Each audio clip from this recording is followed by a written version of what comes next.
This conference will now be recorded. आज हम बात करेंगे who is entrepreneur and what are the characteristics of a successful entrepreneur. entrepreneur क्या होता है, उसके एक सक्सेसफुल entrepreneur के क्या characteristics होते हैं, इसके बारे में हम बात करेंगे.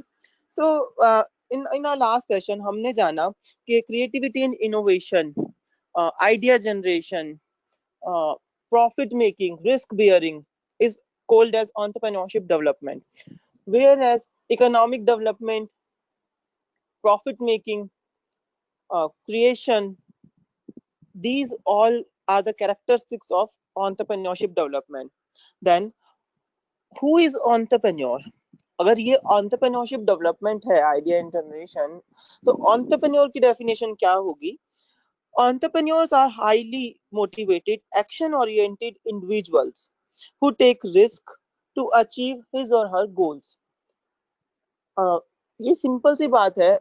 जो आइडिया बना रहा है, जो आइडिया जनरेट कर रहा है, जो नई क्रिएशन एंड इनोवेशन कर रहा है, जो व्यक्ति रिस्क उठा रहा है, जो व्यक्ति अपने गोल्स को पूरा करने के लिए टाइम लगा रहा है, रिस्क उठा रहा है, उसको हम एंटरप्रेन्योर कहेंगे. Entrepreneur is called as entrepreneur वह एकाकी व्यक्ति होता है जो ये सारे टास्क करता है अपने गोल्स को फुलफिल करने के लिए. In one word, yeah, please. What are you saying? Sir, I was saying कि फुलफिल करने के लिए, फिर गोल्स को अचीव करने के लिए, अपने गोल्स को अचीव करने के लिए, अपने डिजायर्स को अचीव करने के लिए जो ये सब रिस्क उठाता है, जो ये सब जोखिम उठाता है, उस एकाकी व्यक्ति को हम एंटरप्रेन्योर, उद्यमी कहते हैं. ठीक है. बहुत सारी न्यूमरस ऑफ डेफिनेशन के बाद ये एक कॉमन डेफिनेशन मुझे मिली. लाइक अगर आप बहुत सारी बुक्स देखेंगे, बहुत सारे अगर आप नेट पे भी सर्च करेंगे, तो आपको there are numerous of definition of entrepreneurship development and entrepreneur. So basically यही एक कंक्लूजन सारी डेफिनेशंस का निकल के ये आया जो मैंने आपको बताया कि entrepreneurs are action oriented, highly motivated individuals who take risk to achieve his or her goals. ठीक है. और एक वर्ड में अगर आपको कहा जाए define entrepreneurs in one word, so one word answer entrepreneur का होगा innovators. They are the simply innovators. वो हमारे समाज के लिए, हमारी इकोनॉमी के लिए कुछ ना कुछ नई चीज करते रहते हैं ताकि हमारा स्टैंडर्ड ऑफ लिविंग बढ़ता रहे, है ना. लाइक पुराने टाइम में अगर हम देखें, बल्ब, अगर हम लाइट का सोर्स देखें, जो बल्ब पुराने टाइम में तो खैर बल्ब वगैरह होते ही नहीं थे, पुराने घरों में रोशनदान छुड़वाए जाते थे ताकि सूर्य की किरणें हमारे घर के अंदर आ सके और उसी से हमारे घर में उजाला होता था. फिर हम दिए जलाते थे, लैंप जलाते थे. लैंप की जगह लालटेन्स ने ली, लालटेन्स की जगह बल्ब्स ने ली, बल्ब्स की जगह आजकल बहुत ज्यादा अलग अलग लैंप्स आ गए, अलग अलग डेकोरेटेड लाइट्स आ गई. तो ये किसके कारण हो पाया? ये इनोवेटर्स के कारण नहीं हो पाया, ये एंटरप्रेन्योर्स के कारण नहीं हो पाया कि आज हमारा स्टैंडर्ड ऑफ लिविंग इतना हाई है कि हमारे घरों में हैंगिंग लाइट्स हैं, हमारे घरों में लैंप्स हैं, हमारे घरों में डेकोरेटेड लाइट्स हैं, हम अपने घरों को सजा पाते हैं लाइट से, जगमगा पाते हैं, है ना. तो इसीलिए इस एग्जाम्पल को देने का मोटिव ये था कि जो एंटरप्रेन्योर्स हैं, they are also called as innovators. In one word answer. Entrepreneurs की डेफिनेशन समझ में आई आपको? Yes, sir. Yes sir. Okay. So, moving on the characteristics of a successful entrepreneur. एक सक्सेसफुल उद्यमी के, एक विजयी उद्यमी के क्या गुण, क्या गुणवत्ता होती है उसके अंदर, इसके बारे में हमें बात करनी है. तो you very well know the characteristics of entrepreneurship development. You very well know the skill set required for entrepreneurship development, that is personal skill, technical skill and managerial skills. You know the conceptual model of entrepreneurship development, or very well you know the definition of entrepreneur. Who is entrepreneur? Can you please tell me the characteristics of entrepreneurs? एक उद्यमी के अंदर क्या गुण होने चाहिए?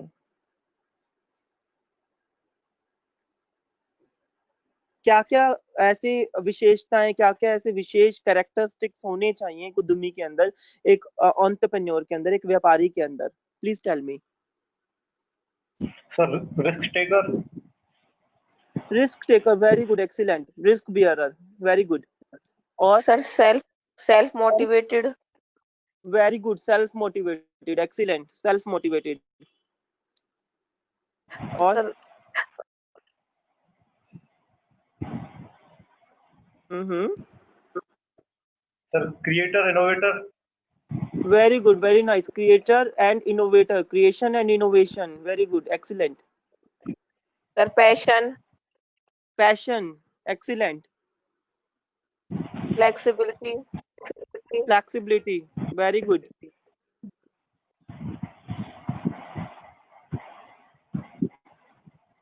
Okay, so you are very much correct, excellent. I'm very proud of you कि आप लोगों को कैरेक्टरिस्टिक्स कुछ समझ में आए कि कैरेक्टरिस्टिक्स होते क्या है।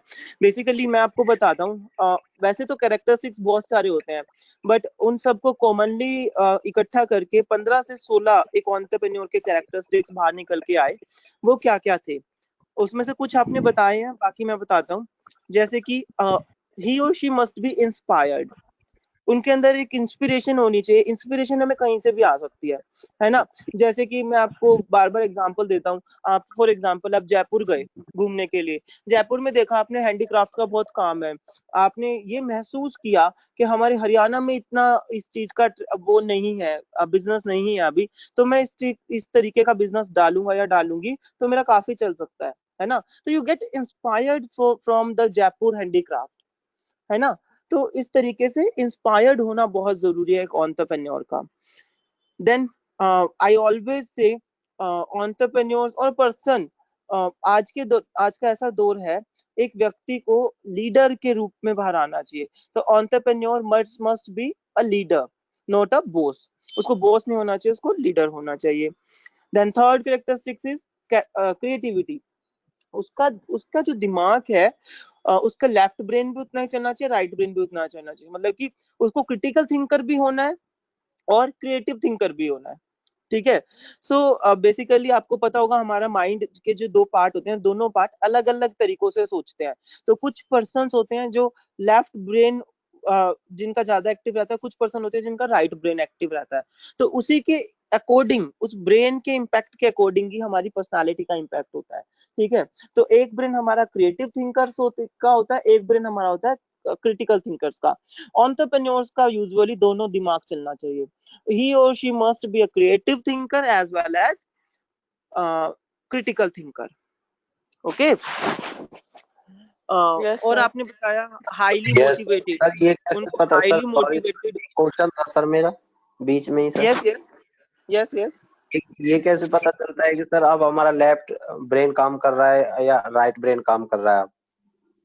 Very good, very nice question. देखिए, जो पर्सन ज्यादा क्रिएटिव होते हैं ना, मतलब कि जिनको हर एक चीज में क्रिएटिविटी दिखती है, वो बंदे जो होते हैं ना, वो हमारे क्रिएटिव थिंकर्स होते हैं। जैसे कि मैं बताऊं, क्रिएटिव थिंकर्स जो होते हैं ना, उनको गुस्सा कम आएगा, वो उनको सिचुएशंस जो है वो नॉर्मल लगती हैं सारी, क्रिटिकल सिचुएशंस भी उनको नॉर्मल लगती है। They are the jolly type of person. उनको उनको ना चिड़चिड़ापन कम रहता है उनको। वो क्या है, वो अपनी लाइफ को मस्त बिंदास तरीके से जीना पसंद करते हैं। They are the creative thinkers. वो सोचते कम है, वो करते ज्यादा है, और करने के बाद ही परिणाम की सोचते हैं। वो करने से पहले परिणाम की नहीं सोचते। वो होते हैं क्रिएटिव थिंकर्स। ठीक है। उनका फिर क्या है, उनकी क्रिएटिविटी की तरफ रुझान ज्यादा रहता है। देखिए मैं आपको एग्जांपल देता हूँ। लाइक एक जो छोटा बच्चा होता है ना, छोटा बच्चा हमारा 100% क्रिएटिव होता है। ठीक है। किस तरीके से? लाइक जैसे जैसे जो भी हम उसे सिखाते हैं वो सीख जाता है, जो भी हम उसके आगे परफॉर्म करते हैं वो सीख जाता है। तो जितने हम छोटे होते हैं ना, हमारा दिमाग उतना ज्यादा क्रिएटिव होता है। इसीलिए देखना छोटा बच्चा खुश ज्यादा रहता है, वो बिंदास होता है, वो खुश होता है। ठीक है। जैसे जैसे हम बड़े होते जाते हैं ना, हमारा क्रिएटिविटी लेवल कम होता जाता है। और विद हैवी हर्ट मैं आपको बताना चाहूंगा, 25 साल के बाद आज के टाइम पे हमारा जो क्रिएटिविटी लेवल है वो सिर्फ 2% रह जाता है। ऐसा क्यों हुआ? क्योंकि हमने अपने आप को बाउंड कर दिया सराउंडिंग से। हमने अपने आप को हर एक चीज में बाउंड कर दिया कि ऐसे नहीं, ऐसे करना, ऐसे नहीं, हमारा स्टैंडर्ड लो हो जाएगा, ऐसे करेंगे तो बुरा लग जाएगा। हम सोचने ज्यादा लग गए चीजों को, तो हमारी क्रिएटिविटी लेवल खत्म हो गया। और ये किस कारण हुआ? ये हुआ ट्रांसफर ऑफ फीलिंग के कारण, कि हम किस तरीके की फीलिंग्स एक दूसरे को ट्रांसफर करते हैं, ठीक है ना। उसके कारण हमारा क्रिएटिविटी लेवल लो होता जाता है जैसे जैसे हम बड़े होते हैं, ठीक है। तो क्रिएटिव थिंकर्स यूजुअली जो होते हैं फन लविंग होते हैं। उनसे आप जैसे जैसे बात करोगे आपको खुशी महसूस होगी उनसे बात करके भी। यू फील जॉय, आपको बोरिंग नहीं लगेगा। वो होते हैं क्रिएटिव थिंकर्स। क्रिटिकल थिंकर्स क्या होते हैं? मैं ये नहीं कह रहा कि क्रिटिकल थिंकर्स बिल्कुल बोरिंग सड़ू होते हैं, उनके अंदर भी होती है क्रिएटिविटी, बट क्रिएटिविटी उनके अंदर जैसे मैंने बताया 2% या 3% ही होती है। वो होते हैं मूडी पर्सन्स। उनको अपने मूड के अकॉर्डिंग हंसना, अपने मूड के अकॉर्डिंग रोना पसंद है। वो हर एक चीज, मतलब कहते हैं बाल की खाल निकालना, हाँ, yes, it is a correct मुहावरा। तो वो उसमें ज्यादा बिलीव करते हैं वो।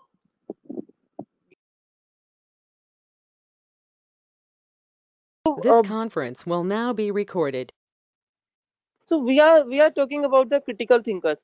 Critical thinkers जो होते हैं उनको, जैसे अगर आप कोई सिचुएशन बताओगे ना, they react like oh ऐसा हो गया, like उनका रिएक्शन इस तरीके से होता है। और वो ऐसे करेंगे, ऐसा कैसे हो गया, ऐसा क्यों हो गया, किस कारण हो गया, मतलब कि इस तरीके के उनके रिएक्शंस रहते हैं। तो वो होते हैं क्रिटिकल थिंकर। उनको क्या है, उनको ना हर एक चीज का परिणाम चाहिए, परिमाण चाहिए। जैसे कि उनको ना हर एक चीज का वो चाहिए, प्रूफ चाहिए। वो होते हैं क्रिटिकल थिंकर्स। अगर आप उनको कुछ चीज बोल रहे हो ना, तो वो आपको कहेंगे कि इसका क्या प्रूफ है, आप किस तरीके से इसको सिद्ध करेंगे। उनको हर एक चीज का सिद्धिकरण चाहिए होता है। वो होते हैं क्रिटिकल थिंकर। एंटरप्रेन्योर के लिए दोनों थिंकिंग बहुत जरूरी है। क्यों? दोनों थिंकिंग एंटरप्रेन्योर्स के लिए इसलिए जरूरी है क्योंकि उनको सिचुएशंस हैंडल करनी है। उनको अलग अलग सिचुएशन के दौरान गुजरना पड़ सकता है। इसीलिए एंटरप्रेन्योर्स की एक कैरेक्टरिस्टिक है कि critical thinker and creative thinker. Then another characteristic is skilled. He or she must be skilled. Sir हाँ जी। सर एक्चुअली ये तो क्रिटिकल और नॉन क्रिटिकल की बात बताई आपने। मेरा हाँ क्वेश्चन जी। ये था कि हमें कैसे पता चलेगा कि अब हमारा लेफ्ट ब्रेन काम कर रहा है या राइट ब्रेन काम कर रहा है? सर मेरा क्वेश्चन ये था। वो इसी कारण पर ऐसे ही आपको पता चलेगा। ये स्टोरी मैंने आपको इसीलिए बताई ताकि आपको पता चल जाए। अगर if you are very happy, if you are very happy, if you are neglecting the things, if you are feeling joy, आपको बड़ी खुशी का एहसास हो रहा है, या आपके दिमाग में टेंशन कम हो रही है, या आपका दिमाग प्रूफ्स कम मांग रहा है आपसे चीजों के, है ना। तो आप Yes. समझ लीजिए कि आपका जो है क्रिएटिव साइड वाला ब्रेन काम कर रहा है, ठीक है। एक्चुअली इसके ऊपर पता है, इस टॉपिक के ऊपर पूरी रिसर्च है, और ये आपके शायद एंटरप्रेन्योर के सब्जेक्ट में है भी, Yes, sir. टॉपिक भी है। तो हम ये टॉपिक पूरा अच्छे से डिटेल में भी करेंगे। आपको मैं बताऊंगा कि लेफ्ट ब्रेन किस कारण होता है, राइट ब्रेन किस कारण होता है। अभी इनिशियली हम कैरेक्टरिस्टिक्स कर रहे हैं, तो इसीलिए मैंने आपको इतना बताया। अगर if you are feeling joy, if you are feeling happiness, अगर आपका पेंटिंग करने का मन है, आपका कुछ ऐसे क्रिएटिव करने का मन है, सजाने का मन है कुछ, तो समझ लीजिए कि आपका you are a creative thinker. आपको चीजों, मतलब कि रिजल्ट आपको बाद में चाहिए, पहले रिजल्ट नहीं चाहिए आपको। पहले आप रिजल्ट नहीं सोचोगे, ठीक है। तो सम हाउ एंटरप्रेन्योर्स के लिए भी ये बहुत जरूरी होता है, क्योंकि अगर वो पहले रिजल्ट की सोचेंगे ना, तो इट इंडिकेट्स कि वो रिस्क नहीं उठा सकते। और जो क्रिएटिव थिंकर्स होते हैं ना, वो फटाक से डिसीजन ले लेते हैं, उनकी डिसीजन मेकिंग बहुत पावरफुल होती है, ठीक है।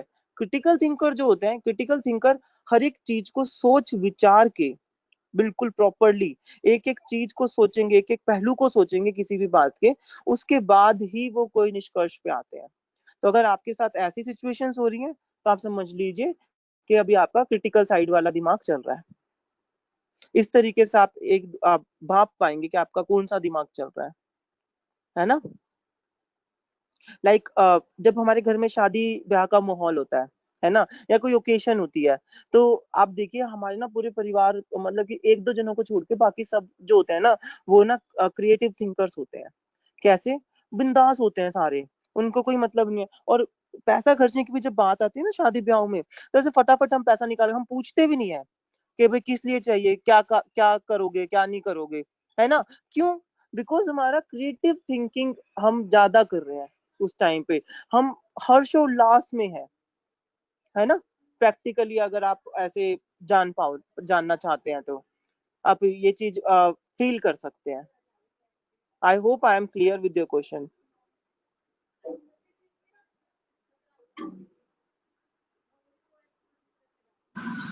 सर आपने जो कुछ बताया वो बिल्कुल एकदम सच है, सही बात है कि ये चीज हमारे साथ होती है। लेकिन सर क्वेश्चन फिर भी मेरा यही है कि लेफ्ट ब्रेन का कैसे पता चलता है कि अब फिलहाल लेफ्ट ब्रेन काम कर रहा है, क्रिएटिविटी में लेफ्ट ब्रेन होता है या राइट ब्रेन होता है। मेरा क्वेश्चन ये है, जैसे कि अब हम क्रिएटिविटी में हैं, कुछ भी क्रिएटिविटी कर रहे हैं, तो वो लेफ्ट ब्रेन का काम होता है क्रिएटिविटी करना या राइट ब्रेन का काम होता है, ये question. Okay okay okay okay, तो आपका क्वेश्चन ब्रेन से रिलेटेड है कि आपका कौन सा ब्रेन क्रिएटिव होता है ना। सो ओके, आपका जो होता है, जो आपका लेफ्ट साइड है, left side of the brain is for controlling your body, sorry, जो आपका लेफ्ट साइड वाला ब्रेन होता है ना, वो क्रिएटिव थिंकिंग के लिए होता है, ठीक है। जो लेफ्ट साइड वाला आपका ब्रेन होता है, वो आपकी बॉडी को कंट्रोल करता है, और आपके टास्क के लिए लेफ्ट साइड वाला आपका ब्रेन वो होता है, माननीय होता है, ठीक है। तो left side is for creative thinkers, and जिनका राइट साइड वाला ब्रेन काम करता है वो होते हैं क्रिटिकल थिंकर्स।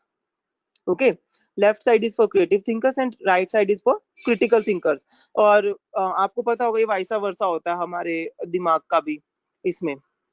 सो ये होता है हमारा कौन से साइड वाला ब्रेन कौन सी थिंकिंग के लिए होता है। तो क्रिएटिव थिंकिंग के लिए हमारा लेफ्ट ब्रेन होता है responsible. Okay,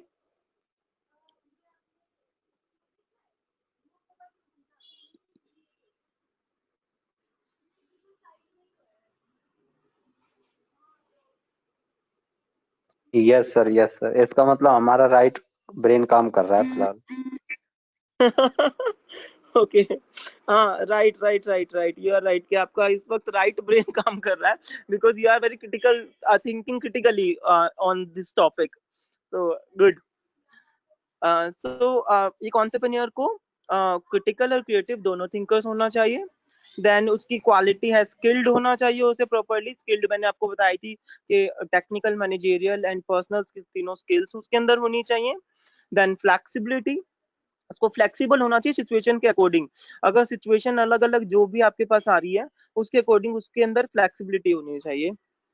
then motivation, patience, determinant, discipline, passionate, ये सब जो है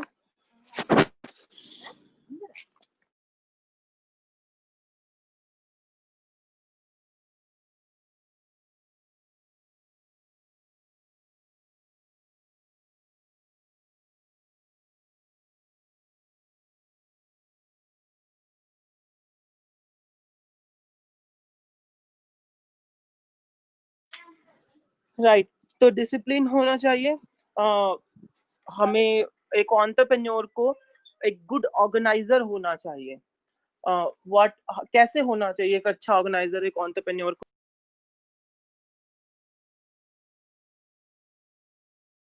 क्या आप इस पॉइंट को एक्सप्लेन कर पाएंगे कि हाउ एक एंटरप्रेन्योर कैसे एक ऑर्गेनाइजर हो सकता है? Sir, all the things which he need to do must be done in an organized manner or should be planned very well so that the risk सब जो रिस्क लेगा वो जितना कम पॉसिबल हो पाए उतना कम हो जाए। राइट। सो इस तरीके से उसको ऑर्गेनाइजिंग पावर उसके अंदर अच्छी होनी चाहिए। very powerful characteristics of entrepreneur. Another characteristic is work judgmental. He or she must be work judgmental. Work judgmental क्या होता है? देखिए, एक entrepreneur जो है एक लीडर है, ठीक है? So वो एक लीडर है। अब एक लीडर को एक अच्छा वर्क जजमेंटल स्किल उसके अंदर होनी चाहिए, ठीक है? वर्क जजमेंटल स्किल क्या होती है? जैसे कि मैंने आपको अगर एग्जांपल दिया, आपके ऑर्गेनाइजेशन में सुपरवाइजर्स भी हैं, आपके ऑर्गेनाइजेशन में मैनेजर्स भी हैं, ठीक है ना? उनकी वर्क के अकॉर्डिंग उनको जजमेंट, बहुत ज्यादा डिस्टरबेंस हो रही है सर। उनके वर्क के अकॉर्डिंग उनको जजमेंट करना।